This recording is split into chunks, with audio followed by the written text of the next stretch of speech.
Hello बच्चों, कैसे हैं आप सब लोग। स्वागत है आज की एक नई वीडियो में। आज हम आप लोगों को क्लास 10th के मैथमेटिक्स के चैप्टर 11 वृत्तों से संबंधित क्षेत्रफल, एरिया रिलेटेड टू सर्किल, वृत्तों से संबंधित क्षेत्रफल की जो महत्वपूर्ण सूत्र है बेटा, इनके जो नियम हैं, आज हम आपको बताएंगे कि वृत्तों से संबंधित क्षेत्रफल, एरिया रिलेटेड टू सर्किल के जो महत्वपूर्ण फार्मूले हैं, जो नियम है, जिसके आधार पर इनके क्वेश्चन को आसानी से आप हल कर सकते हैं, वो सारे रूल मैं आपको बताऊंगा और कुछ इंपॉर्टेंट आपको न्यूमेरिकल सवाल भी बताऊंगा, जैसे आपको बोर्ड के एग्जामिनेशन में इस चैप्टर के सवाल हल करने में किसी प्रकार की कोई दिक्कत या परेशानी न हो।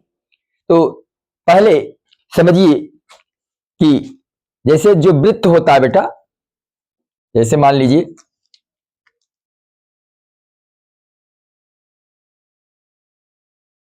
ये आपका वृत्त है। ये जो वृत्त है, इस वृत्त का सेंटर पॉइंट है, केंद्र है O। तो वृत्त के एक सिरे से दूसरे सिरे तक, यहां से यहां तक की जो दूरी होती है बेटा, वो वृत्त का, जैसे मान लीजिए ये P है और Q है। ये PQ क्या है? ये PQ वृत्त का व्यास है, वृत्त का व्यास है। PQ क्या है? वृत्त का व्यास है।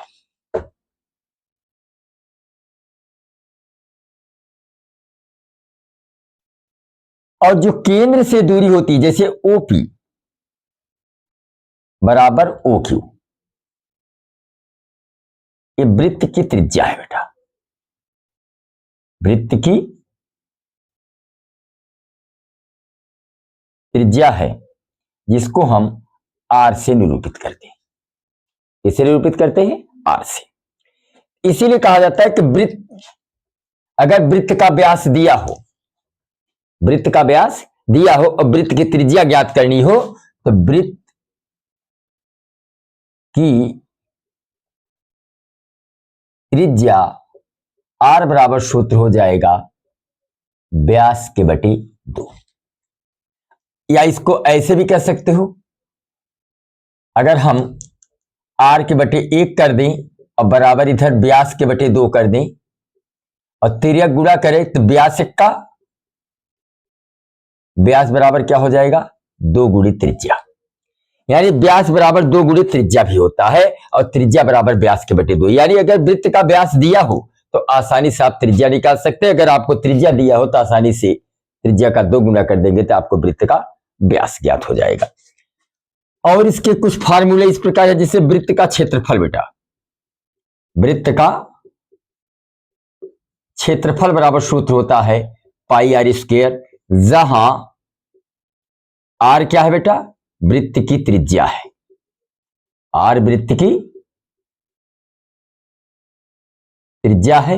और पाई का मान बेटा 22/7 भी ले सकते हैं या 3.14 ले सकते हैं। ठीक। और एक सूत्र क्या होता है इसका? वृत्त की परिधि, वृत्त की परिधि बराबर सूत्र क्या होता है? 2 पाई आर। और यहां भी आर त्रिज्या है बेटा, पाई का मान 22/7 या 3.14। तो ये समझ गए? चलिए इसका स्क्रीनशॉट ले लीजिए, फिर हम आगे बताते हैं। चलिए अब हम देखते हैं वृत्त का चतुर्थांश क्या होता है। पहले ये समझिए वृत्त का चतुर्थांश क्या होता है। वृत्त का चतुर्थांश, वृत्त का चतुर्थांश क्या होता है? यानी यदि एक वृत्त के 4 भागों में विभाजित होता है बेटा, एक वृत्त कितने भागों में विभाजित होता है? 4 भागों में विभाजित होता है, तब वृत्त का जो प्रत्येक भाग होता है, उस भाग को क्या कहा जाता है? वृत्त का चतुर्थांश। इसकी परिभाषा लिख लेते हैं। यदि एक वृत्त 4 भागों में विभाजित होता है, यदि एक वृत्त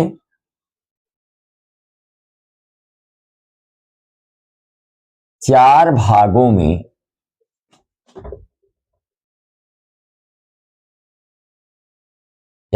में विभाजित होता है। जब एक वृत्त चार भागों में विभाजित होता है तब वृत्त के प्रत्येक भाग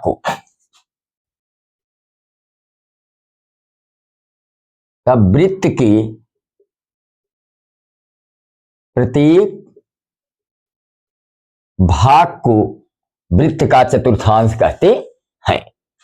प्रत्येक भाग को वृत्त का चतुर्थांश कहते हैं या कहा जाता है,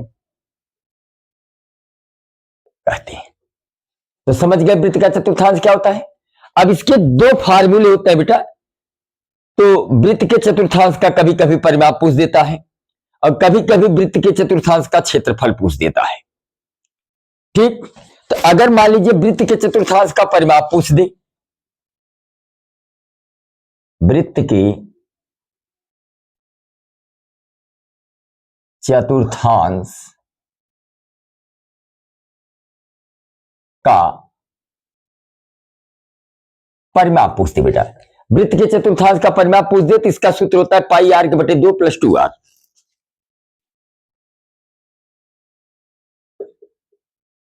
प्लस 2r।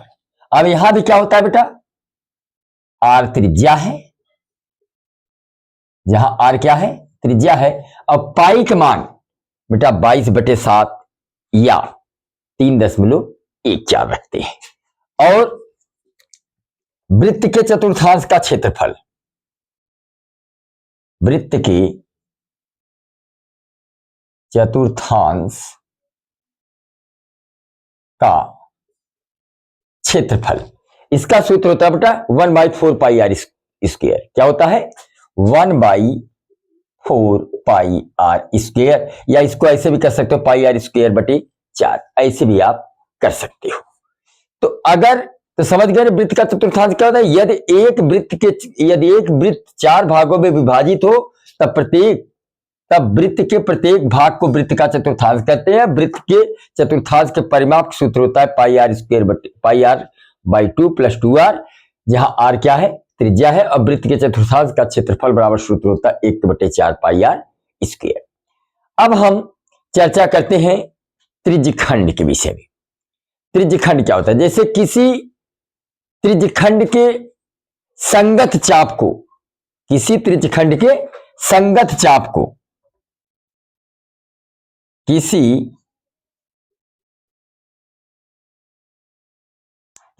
त्रिज्यखंड के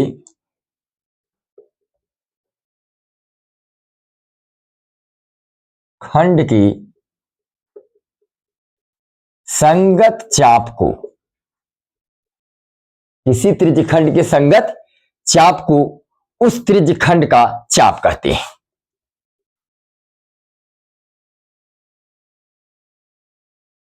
खंड का चाप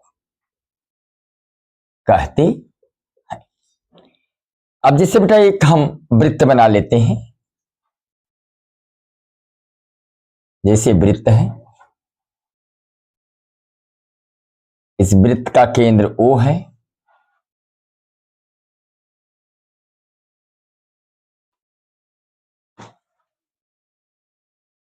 ये वृत्त की त्रिज्या है, ये कोण है, चाप की लंबाई है मान लीजिए PQ।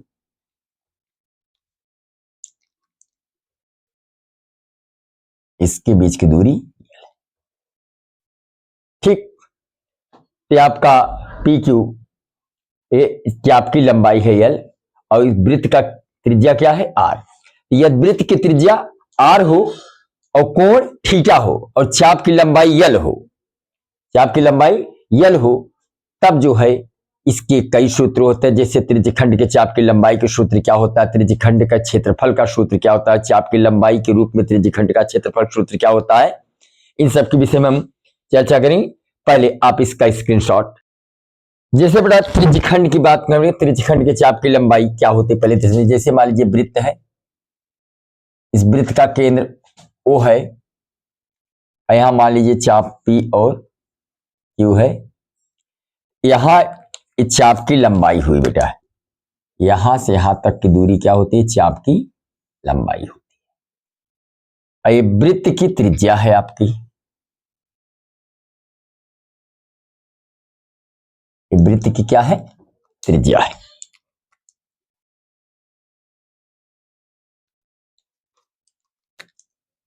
ये चाप की लंबाई है, ये वृत्त की त्रिज्या है, और कोण क्या है बेटा, त्रिज्यखंड का कोण थीटा है। तब इसमें कुछ इंपॉर्टेंट फार्मूले इस प्रकार बनेंगे कि अगर एक वृत्त है जिसका केंद्र O है, जिसकी त्रिज्या R है, और चाप PQ है जिसकी लंबाई L है, तो ऐसी स्थिति में त्रिज्यखंड के चाप की लंबाई का सूत्र क्या होता है, यह देखिए। त्रिज्यखंड के चाप की लंबाई का सूत्र, त्रिज्यखंड के चाप की लंबाई L बराबर क्या सूत्र होगा। इसको बेटा ऐसे भी लिख सकते हो, 2πr² थीटा बटे 360, 2πr थीटा बटे 360, या इसको ऐसे भी लिख सकते हो, 2 से काट दे, 2 का 2, 2 अट्ठे 16, इसको ऐसे भी लिख सकते हो, πr थीटा बटे 180, चाहे 2πr थीटा बटे 360 लिखे या πr थीटा बटे 180। और यहां भी r क्या है बेटा, त्रिज्या है, r क्या है, त्रिज्या है। और इसका दूसरा फार्मूला है कि त्रिज्यखंड का क्षेत्रफल, त्रिज्यखंड का क्षेत्रफल, त्रिज्यखंड का क्षेत्रफल बराबर सूत्र होता है πr² थीटा बटे 360। यहां भी r क्या है बेटा, त्रिज्या है। तीसरा फार्मूला है कि चाप की लंबाई के रूप में त्रिज्यखंड का क्षेत्रफल, चाप की लंबाई के रूप में त्रिज्यखंड का क्षेत्रफल, चाप की लंबाई के रूप में त्रिज्यखंड का क्षेत्रफल बराबर क्या होगा, फार्मूला बेटा, इसका हो जाएगा 1/2 L into R, 1/2 L into R, जहां L क्या है बेटा, चाप की लंबाई है, और R क्या है, त्रिज्या है। जहां L लंबाई है और R क्या है, त्रिज्या। और फार्मूले में क्या लगेंगे कि जैसे ऐसे सवाल में हो जाए कि दीर्घ वृत्तखंड का क्षेत्रफल पूछिए। दीर्घ वृत्तखंड जानते हो, अभी आपका ये लघु वृत्तखंड है और ये आपका दीर्घ वृत्तखंड है, छोटा वाला लघु वृत्तखंड है, बड़ा वाला दीर्घ वृत्तखंड है। दीर्घ वृत्तखंड का क्षेत्रफल पूछिए, इसका क्या सूत्र होगा, दीर्घ वृत्तखंड का क्षेत्रफल बराबर πr² माइनस लघु वृत्तखंड का क्षेत्रफल, लघु वृत्तखंड का क्षेत्रफल। और अगर ऐसे पूछ दे बेटा कि लघु वृत्तखंड का क्षेत्रफल पूछ दे, लघु वृत्तखंड का क्षेत्रफल पूछ दे, तो πr² माइनस दीर्घ वृत्तखंड का क्षेत्रफल, दीर्घ वृत्तखंड का क्षेत्रफल। और भी कभी कभी ऐसे भी पूछ देता है सवाल में कि त्रिज्यखंड का परिमाप, कभी कभी पूछ देता है बेटा, तो त्रिज्यखंड का परिमाप सूत्र क्या होता है, यह भी लिख लीजिए। त्रिज्यखंड का परिमाप, त्रिज्यखंड का परिमाप बराबर सूत्र होता है πr थीटा बटे 180, πr थीटा बटे 180 माई प्लस 2r प्लस 2r। और यहां भी r क्या है बेटा, r त्रिज्या है, और पाई का मान तो आपको मैंने पहले बताया, चाहे 22/7 रखिए या 3.4।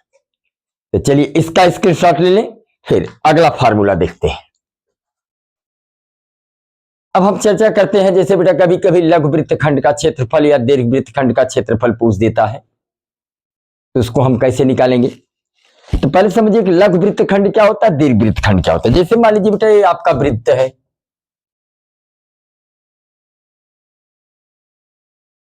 ये वृत्त है, इस वृत्त पर एक जीवा हम इधर खींच देते हैं, इस वृत्त पर हमने एक जीवा खींच दिया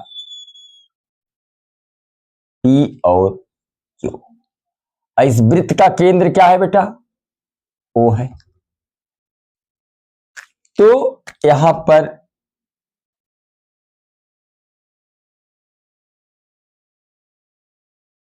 ये देख रहे हैं ना, ये आपका त्रिभुज बन गया POQ।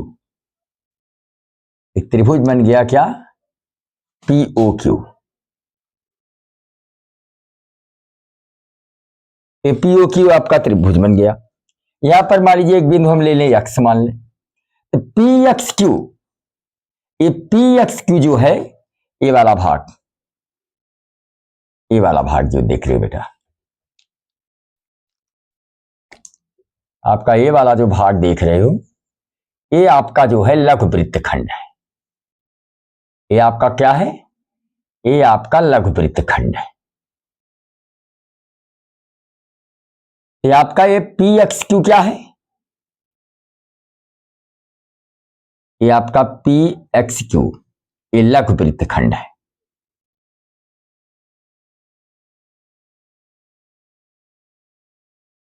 और यहां पर QP क्या है आपका, QP आपका जो है दीर्घ वृत्तखंड है, दीर्घ वृत्त खंड है। ये छोटा वाला भाग क्या है आपका, लघु वृत्तखंड है, और बड़ा वाला भाग क्या है बेटा, दीर्घ वृत्तखंड है। और त्रिज्य खंड क्या है आपका, OPXQ, OPXQ, ये आपका त्रिज्य खंड है बेटा। ये क्या है, त्रिज्य खंड है। समझ गए, लघु वृत्तखंड तो आपका PXQ है, दीर्घ वृत्तखंड आपका QP कहिए चाहे PQ कहिए, और त्रिज्यखंड की बात आती है तो आपका OPXQ, ये आपका पूरा का पूरा क्या है, त्रिज्यखंड है। तो सूत्र क्या बनेगा इसमें, जैसे आपको पूछ दिया संगत वृत्तखंड का क्षेत्रफल या वृत्तखंड का क्षेत्रफल, वृत्तखंड का क्षेत्रफल R² पाई थीटा बटे 360 माइनस 1/2 साइन थीटा, R² पाई थीटा बटे 360 माइनस 1/2 साइन थीटा।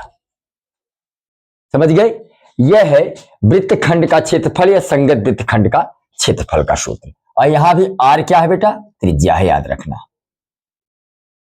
और थीटा क्या है, कोण है, त्रिज्यखंड का कोण है। और अदर जो दूसरा फार्मूला इसमें बनता है वह लघु वृत्तखंड का क्षेत्रफल, लघु वृत्तखंड का क्षेत्रफल। लघु वृत्तखंड का क्षेत्रफल बराबर क्या होगा, लघु त्रिज्यखंड का क्षेत्रफल, लघु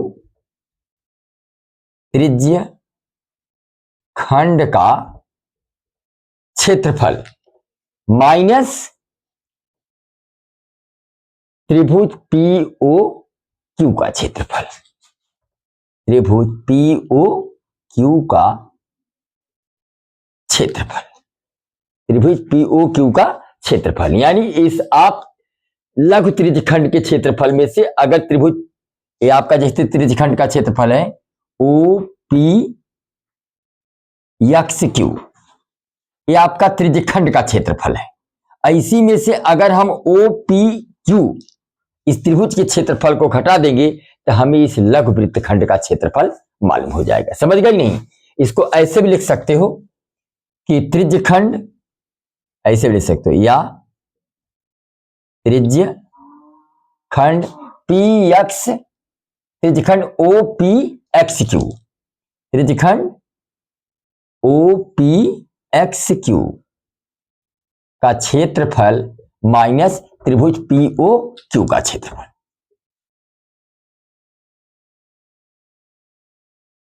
अगर त्रिज्यखंड के क्षेत्रफल में से अगर आप त्रिभुज ओ पी क्यू का क्षेत्रफल घटा देंगे तो आपको लघु वृत्तखंड का क्षेत्रफल आसानी से ज्ञात हो जाएगा। और अगला फार्मूला है बेटा दीर्घ वृत्तखंड का क्षेत्रफल। दीर्घ वृत्तखंड का क्षेत्रफल बराबर हो जाएगा बेटा पाई आर स्क्वायर माइनस, या पूरे वृत्त के क्षेत्रफल में से हम लघु वृत्तखंड के क्षेत्रफल को घटा देंगे तो हमें त्रिभुज का क्षेत्र हमें जो है दीर्घ वृत्तखंड का क्षेत्रफल मालूम हो जाएगा। तो दीर्घ वृत्तखंड का क्षेत्रफल बराबर pi r square. Pi r square क्या है? पूरे वृत्त का क्षेत्रफल बेटा। इस पूरे वृत्त के क्षेत्रफल में से अगर हम लघु वृत्तखंड का क्षेत्रफल, लघु वृत्तखंड क्या है? पी एक्स क्यू, लघु वृत्तखंड का क्षेत्रफल, लघु वृत्तखंड का क्षेत्रफल। तो यानी पूरे वृत्त के क्षेत्रफल में से अगर हम लघु वृत्तखंड के क्षेत्रफल को घटा देंगे तो आसानी से हमें दीर्घ वृत्तखंड का क्षेत्रफल मालूम हो जाएगा। चलिए इसका स्क्रीनशॉट ले लीजिए, फिर हम कुछ आपको इंपॉर्टेंट क्वेश्चन बताते हैं।